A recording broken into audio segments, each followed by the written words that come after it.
So I'd like to invite the first panel that we're going to have up to the stage. So it is Chris and Lucy and Jasmine, if you'd like to join us.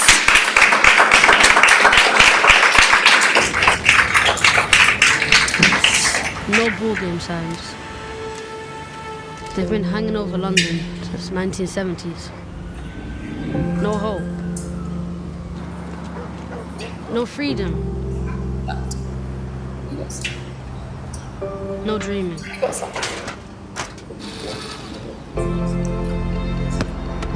Not anymore.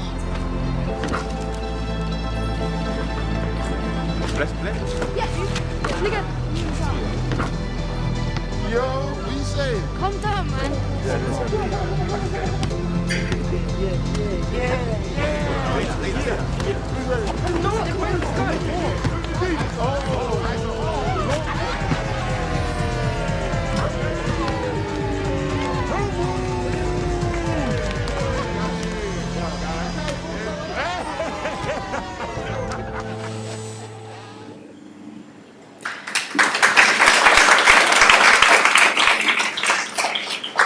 There are little segues as we move furniture and people.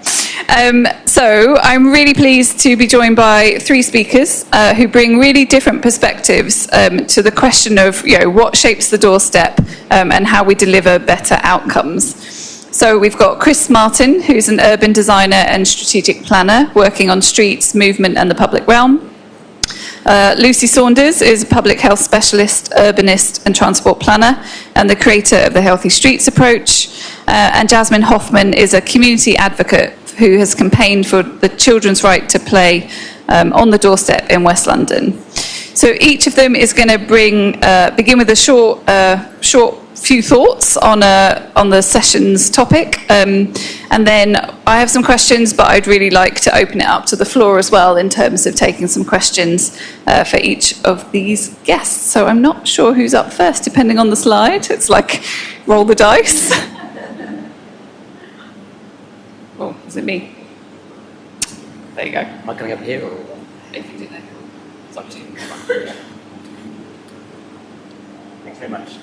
So, to me, I think it's... Green? Green. Thanks. So, I want to set out some thoughts around... I think there's a peculiar confidence to the way we plan places in the UK, and that confidence is built on models, forecasts, technical reports, transport assessments, traffic modelling, and junction capacity calculations. And it all made into documents that arrive with a really reassuring weight of objectivity, and it tells us that developments have been tested, they've been measured, and they've been proven to be acceptable. But beneath that technical certainty lies something more contested, I'd argue, but what streets are actually for and who are they designed to serve. Because when we shape the space outside someone's front door, we are making choices. Choices about whose movement matters most, whose safety matters most, whose time, comfort, independence, and health are prioritised. But many of these choices are not made explicitly. They are embedded quietly into systems and standards and assumptions that we don't see.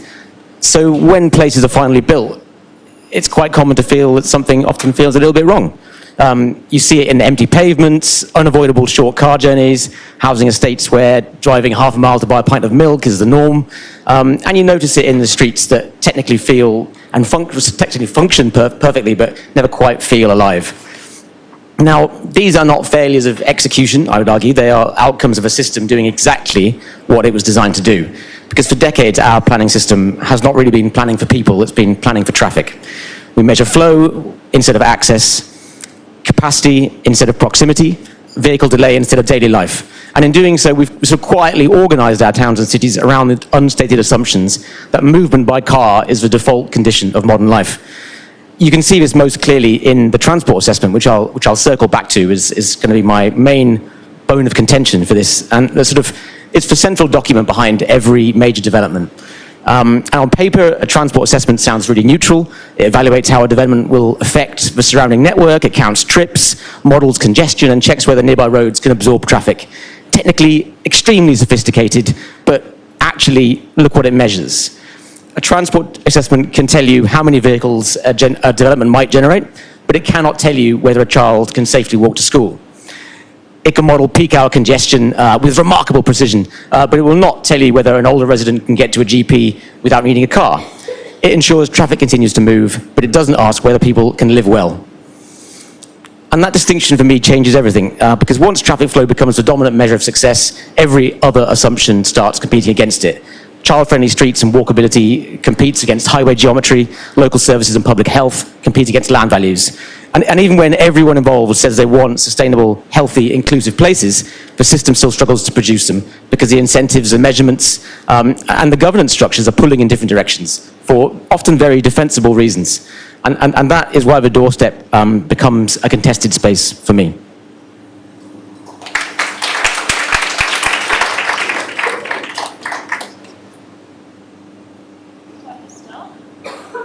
Hi everyone. I'm Lucy. I talk about healthy streets.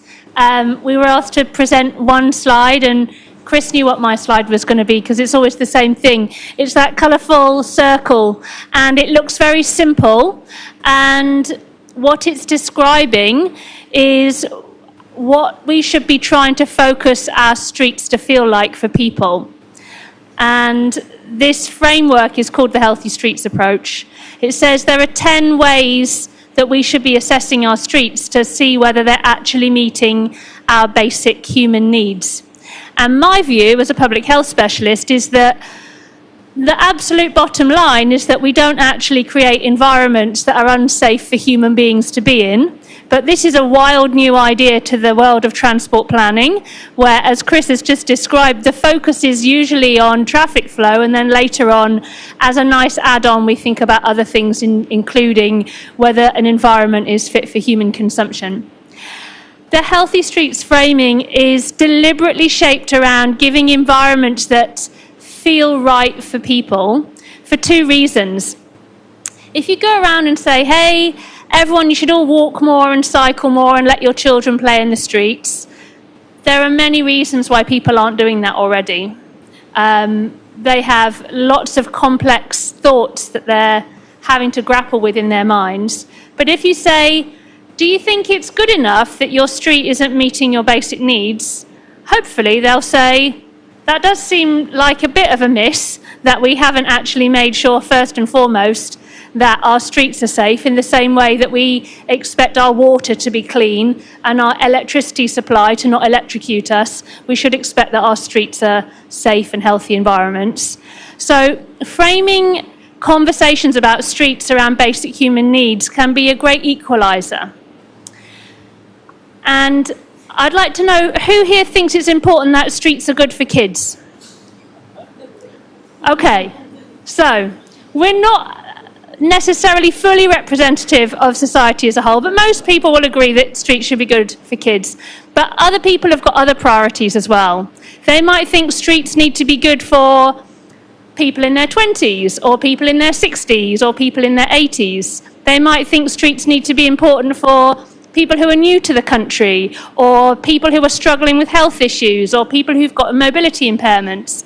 And the idea with the Healthy Streets framing is that it's a way of bringing people with a wide range of priorities, including streets being good enough for kids, to all have a conversation about what streets should be like.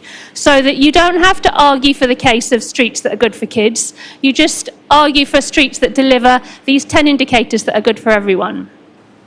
The biggest challenge that I've found is not that everyone doesn't agree that these 10 Healthy Streets indicators are a good thing. It's that people have got really low expectations about the street and their doorstep. I have a tool which is in the middle here, which is called How Healthy Is Your Street, that anyone can use. It's free. You go out on the street and you answer some questions, and you score your street for how healthy it is. One of the questions is there anywhere for you to sit down? And I was doing this survey with my niece, and I said, is there anywhere for you to sit down? And she looked in this big barren wasteland of a street, and she said, I can just sit here on the ground. And I thought, this is the problem we've got, is that our expectations are so low that we go, well, if I really need to, I'll just sit in the road. So part of the reason for this phone-based tool, and the thing that I would like to kind of get everyone to think about is that we need to raise expectations, and the best way to raise people's expectations is to take them out on a street and ask them whether they think the street is meeting these 10 basic needs. Does the air seem clean to breathe? Does it feel safe to cross? Do I feel welcome? Do other people seem like they feel welcome?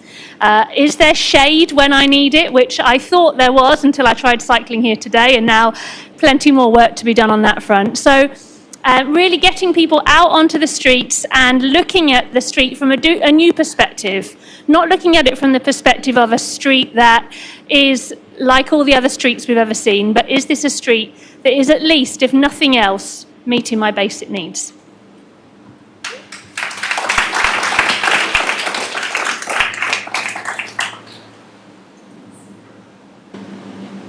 Hello. Hi. Okay, thanks, guys. So I'm Jasmine. Hello, everyone. I'm here in the capacity as a mum and a resident. And when I think about Doorstep space, I'm actually very specifically thinking about play. Right. The question for us is, who shapes Doorstep space?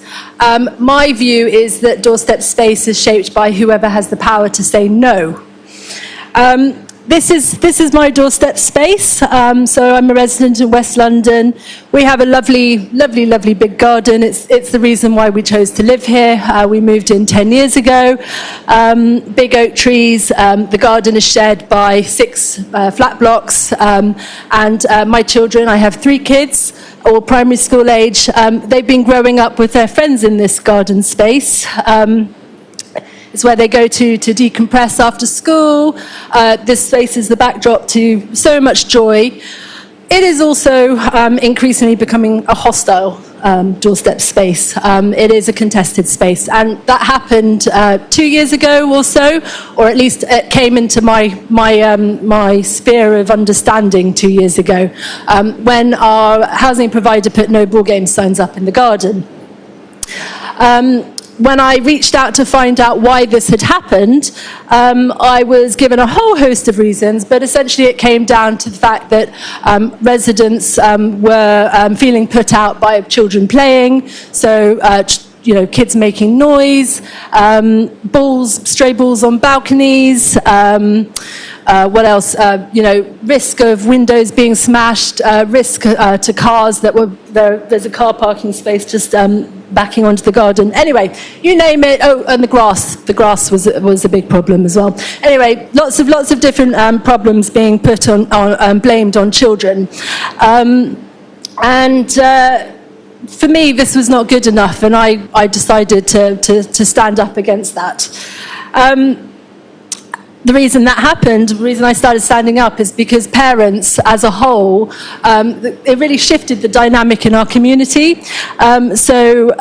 Suddenly signs appeared, and there were some adults who felt that it was they were entitled to tell children off for being kids. Children, some families started feeling uneasy about being out in the garden. Anxiety started rising. Some kids stopped playing. Rows actually started breaking out across some neighbours. Toxic exchanges on social media, all sorts. Things, I was starting to hear things that I would never expect to be told or talked about other groups of residents, but it was all being thrown at kids. Anyway, so I mentioned that I think this is all to do with who has the power to say no. As I've been challenging no ball game signs where I live, I've come across a lot of no's. I just wanted to walk you through a few of those, 5 no's. So the first no was local housing team.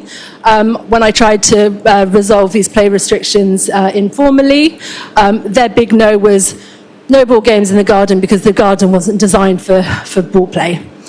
The next no was when I then escalated formally through the housing provider complaints process.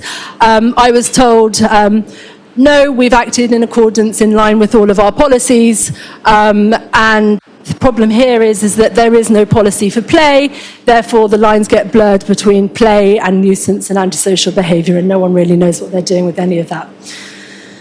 So then I thought, okay, let me take it away from the housing association. Let's find out what's going on with planning. I approached planning enforcement because I found out that the whole of the garden space had been allocated as playable space in planning approvals. So great, they're going to help me. No, that was my third number. No, they can't help me because there's no ball game area for ball games specifically marked out in those documents. So then I started making a lot more noise and contributing to national campaign work on all of this. That got the attention of corporate leadership at our housing provider. Only I got another no from them, so that's no number 4. The corporate position was, well, yes, we totally value play. We think it's important. It's also complex. We acknowledge that. But we've got other priorities. So play was being deprioritized compared to other housing pressures, like damp and fire safety. No number 5 is the cultural no. So this is just like across society where people generally seem to figure out there's just sort of some trend where people feel they can complain about children playing. And I think part of that is, players complaint worthy, but part of that is that I think their needs are not necessarily also getting met in this space as well. So that's, when I think about how can we make spaces work for children, it's actually more broadly, how can we make these spaces work well for everybody living side by side. So I think for me, this brings me back to why better outcomes are so hard to deliver. It's because the systems surrounding doorstep space are not set up to value play.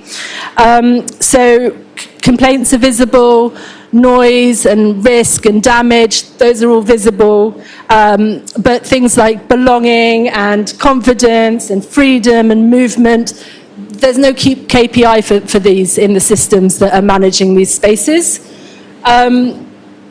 So the default response, therefore, is rather than leaning into the tension and asking, what is this tension about? What can this tension tell us? The quick fix is just ban the activity that's caused that tension to get exposed. So from my perspective, it's, yes, great, design a great doorstep space on paper, but it doesn't stop with design. Actually, what we need to be focusing efforts on more and more is supporting these spaces once people have moved in. And for me, that's about governance and policy, getting the policies in place, and then it's also the active stewarding of those spaces. Because if you don't do that, if we don't start prioritizing that side of things, what happens in the aftermath, then doorstep play gets lost to the people that say no, and it's children and families who lose out the most on that. Thank you.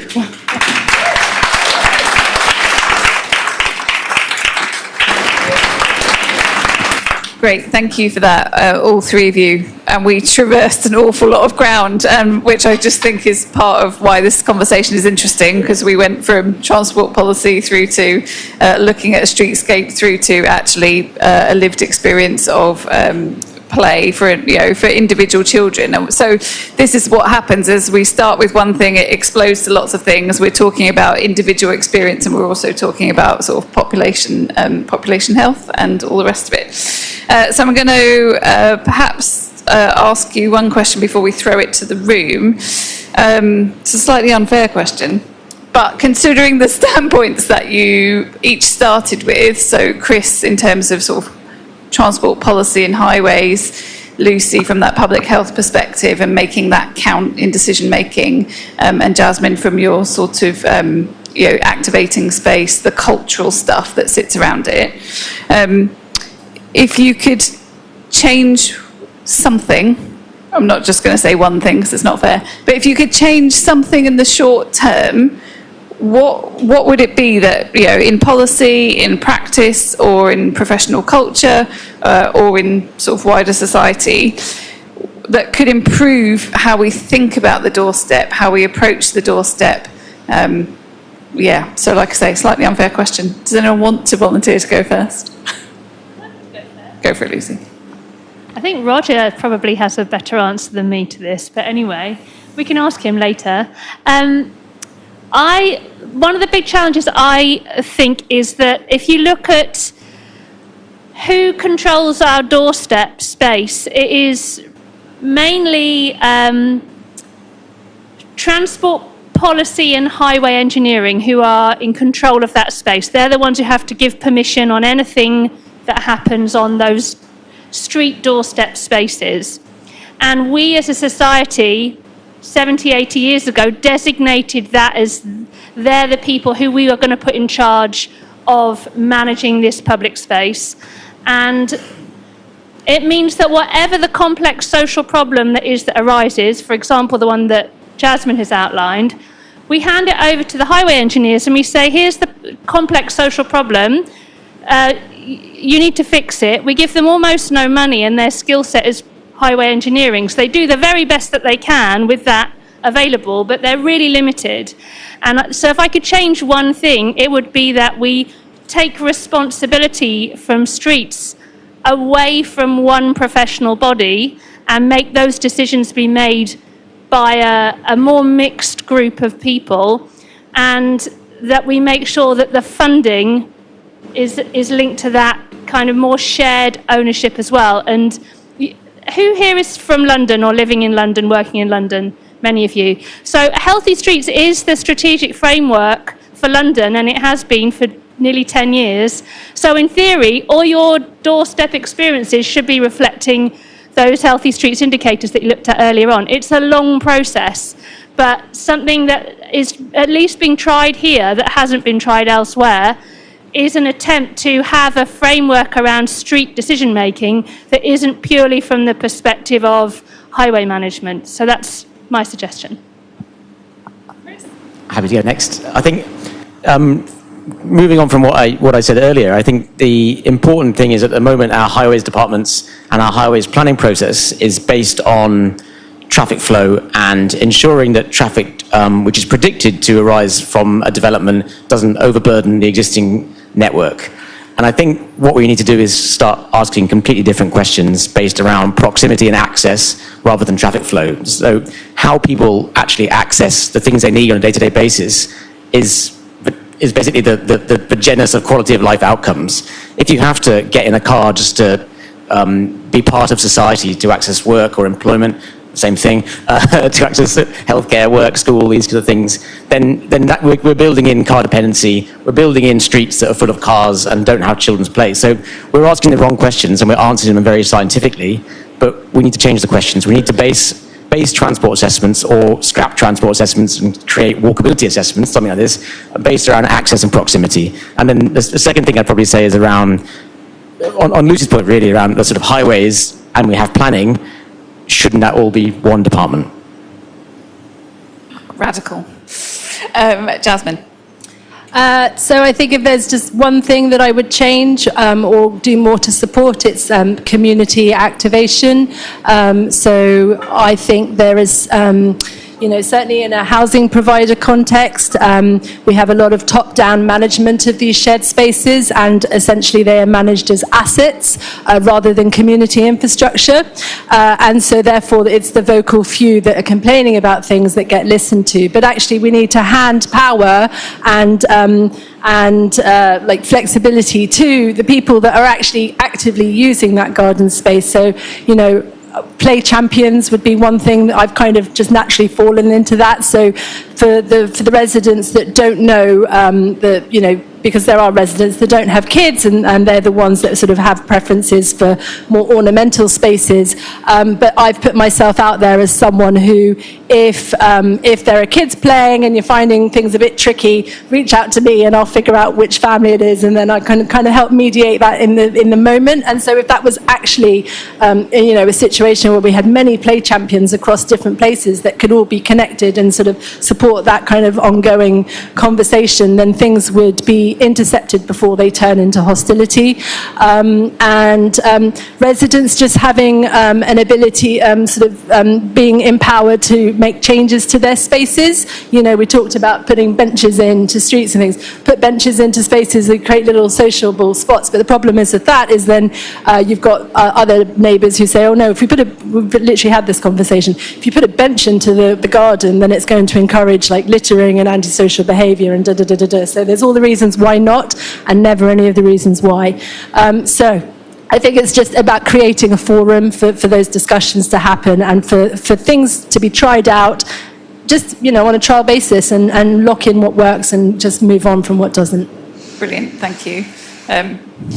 I'm not sure who said it first, but it always makes me smile in terms of benches that we talk about, but we might have teenagers come and loiter, but we never accuse older adults of loitering, do we? Right, we're going to throw it open to the floor. So I don't know if there are people with microphones, or if you need to borrow some of these ones.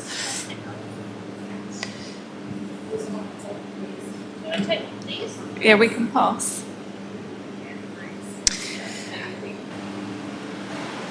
Questions? Well, there's a whole sort of bunch around here. So, yeah, we'll try and get through as many as we can. So, do you want to start here with the lady in blue? Hi, this is fascinating stuff. Thank you so much. You're all really inspirational. I'm Gio Yotzi, the Climate and Transport Lead for Haringey, just newly in the role. And I just wondered if you had advice for new people in the kind of climate and transport kind of arena. How would you recommend, or where would you start? I mean, obviously, I'm going to come up with my own ideas here, but how would you recommend sort of tackling or approaching often really entrenched ideas, like great people on the officer side, but often, you know, quite fixed ideas about highways, transport, and sometimes quite old-fashioned, like not very progressive sort of mindsets. So I wondered where you would start with, you know, maybe one suggestion, like how you would start breaking that down a bit and changing the kind of narrative. I think one thing I'd probably look at is the built environment profession is incredibly good at siloing itself, and we have a transport team, a planning team, a placemaking team. We have all these teams, and they're all looking for their own agendas, and they're all searching for their own targets and their own objectives, and they've got their own budgets. And I think look for the things which cross-cut across all of those agendas and departments, and deliver for each, like that kind of systems thinking approach around, if you want to deliver for this, and this, then a tree is the answer, for example. And I think find those things that cut across, because that's where you're going to make tiny budgets go the furthest possible way. Bring teams together, don't let them sit apart, break down those silos, which we're really, really good at in the built environment profession. Can we also answer? Go on then. Yeah. So I've got three suggestions, but I'll be quick. If you want a useful document to read, everyone loves a bit of reading, bit of homework.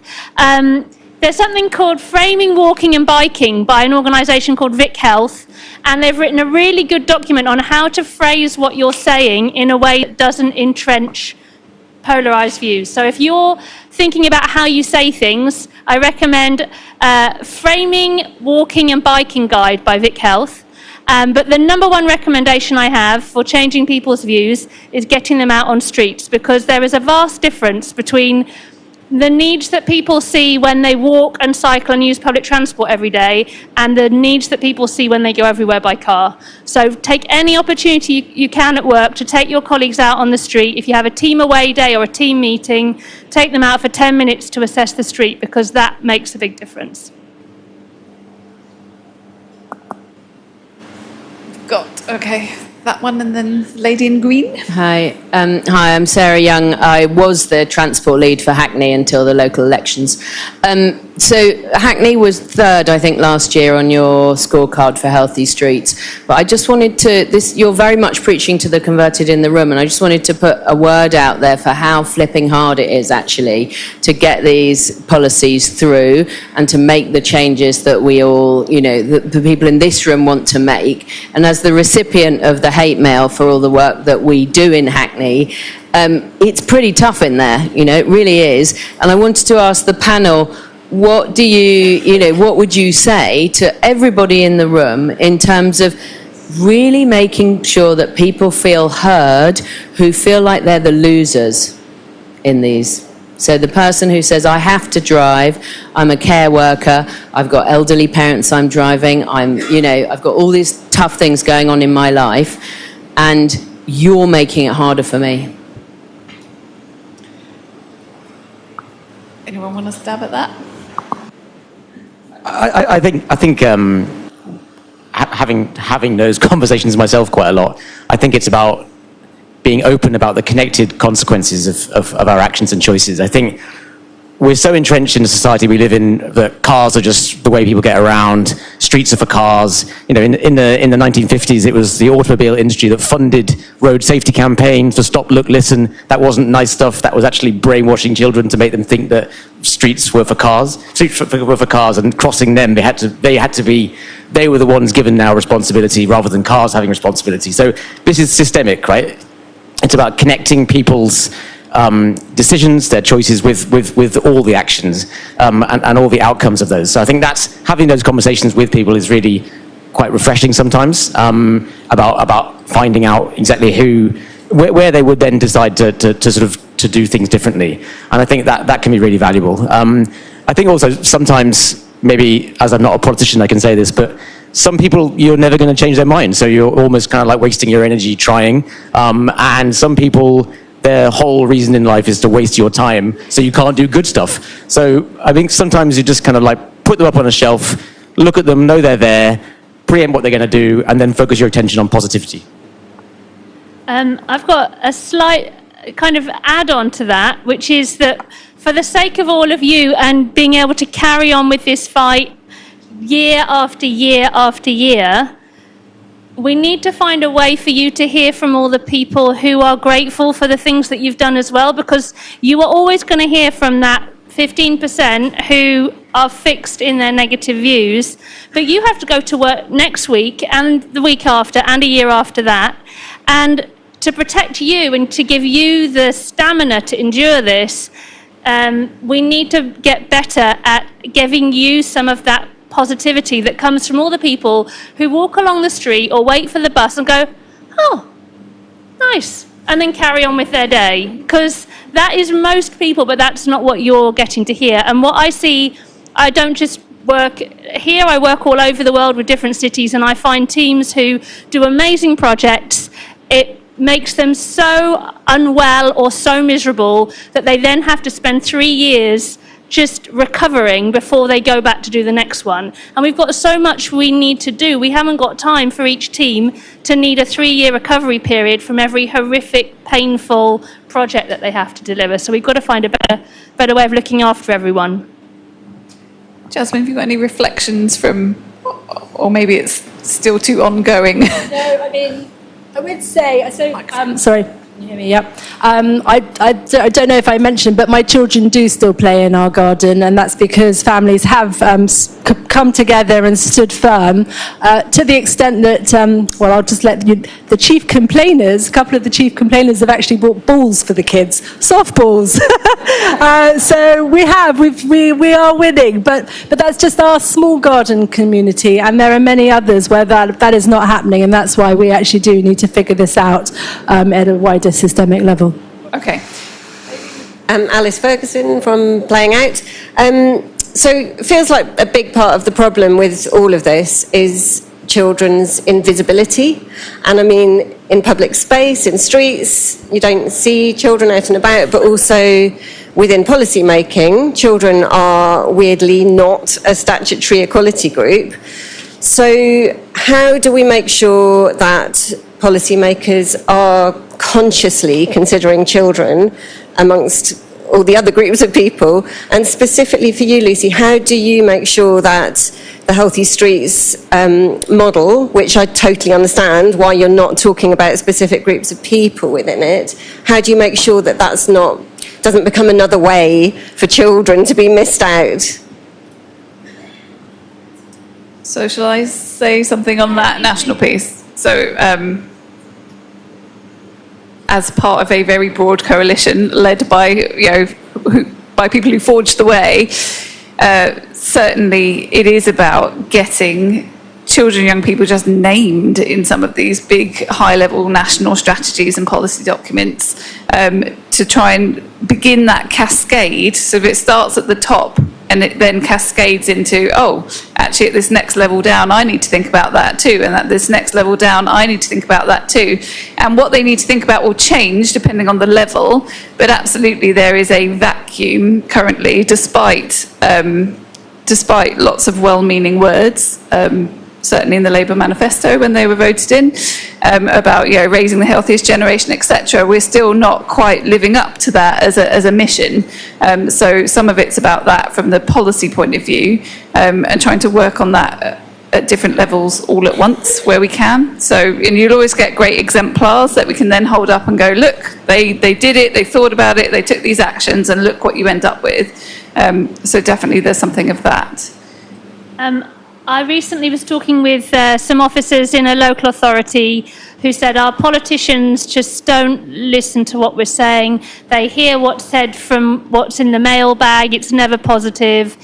But we had one time when we got the local children to come in and tell them one by one what was wrong with their street, and they were so embarrassed. It was such a shocking experience for them, and it was so different to what they were used to, that really stuck with them. So by having been invisible and overlooked for so long, they currently have a real potency if you can put them in front of the decision makers, because they haven't heard their story before. So I think that is something that I would recommend everyone looks at how they can make that happen more. Okay, we're going to squeeze in two more, and I'm sorry that there are more hands and questions, but the lady at the back has been very patiently waiting. Yeah, hi there. I'm Etive Curry from Glasgow City Council, and I think England is at a very interesting point with your new national planning framework. In Scotland, National Planning Framework 4 has made police efficiency assessments mandatory. Not only that, but we have to capture comments and feelings and what children need in our development plans.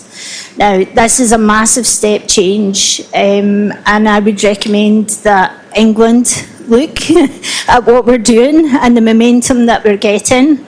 And in Glasgow, we're now moving towards our mud pie economy, where we're investing in children to make our city child-friendly. Yeah, that definitely deserves a round of applause. Last point, never underestimate the power of your community. And if you do community engagement correctly and you're empowering people to be heard, and you reflect that back in your development plans and your community plans, it does make a big difference. Yeah, brilliant. Thank you. I can just do that. I don't think this is clap. And just final one from this gentleman in the green, if that's okay, and then we will move on. I'm probably coming after the wrong person for this question, but this is delightful. And I just keep the phrase in my head is we're trying to make spaces and places more delightful for people. But I have been in this game for about 20 years now, and perhaps a really good example, with due respect to Lucy, I have seen some bloody terrible Healthy Streets assessments made as part of a chapter in a transport assessment for a planning application that has green space that is designed to support biodiversity, to meet a biodiversity net gain target that can't be met if somebody puts a football on there or runs around and has their kids on there. And I think the worry for me is that the more we talk about, making better spaces, more delightful spaces for children, are we going to see the next thing that comes along is in that 3-metre long package of planning documents. There's a new document that is a children's space assessment or something like that. And how do we, as a group of policymakers, as sensible people, actually challenge the planning system to say, how do we encourage architects and planners and transport assessment people to think first and crunch their numbers later, design beautiful things, wonderful social spaces, and then assess those. Don't be driven by the need to add another 6 inches on your pile of paperwork. Yes, exactly. So that's actually a really nice segue into what will be coming next, as Dana's just pointed out. So we're going to have a break because we are in that point in the afternoon where we just need to keep having breaks, and you will need to go and hydrate again. So what's going to happen is that after the break, there'll be 2 breakout sessions in this room. So if you come back up to this room at 3:05, they'll be looking at new neighbourhoods, so new development, asking what needs to be designed in from the outset if new places are to support children, families and everyday activity. And if you don't want to take the stairs and can't face the lift, you can stay downstairs with us in the neighbourhood room. And we're going to look at existing places, because we've got an awful lot of places that we've already built. So asking how streets, neighbourhoods and spaces around homes can be adapted and improved for play and activity where they already exist. So 15:05, 5 minutes past 3, go and hydrate.